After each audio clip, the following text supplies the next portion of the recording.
bias exists by at least 0.5 Trumpers winning, or at least tied Michigan. I think the bias is still there. I think the pollsters have no idea what they're talking about.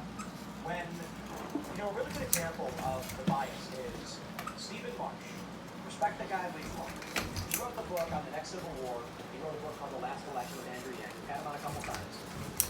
He sees the obvious, the division, the conflict, the fighting, the escalation of tensions, and then he says it's the right wing's fault because white supremacist sovereign citizens are going around and I'm like, where?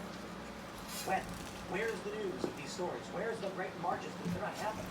But he lives in CNN and MSNBC. This is what happens when people, these pollsters, live in this world.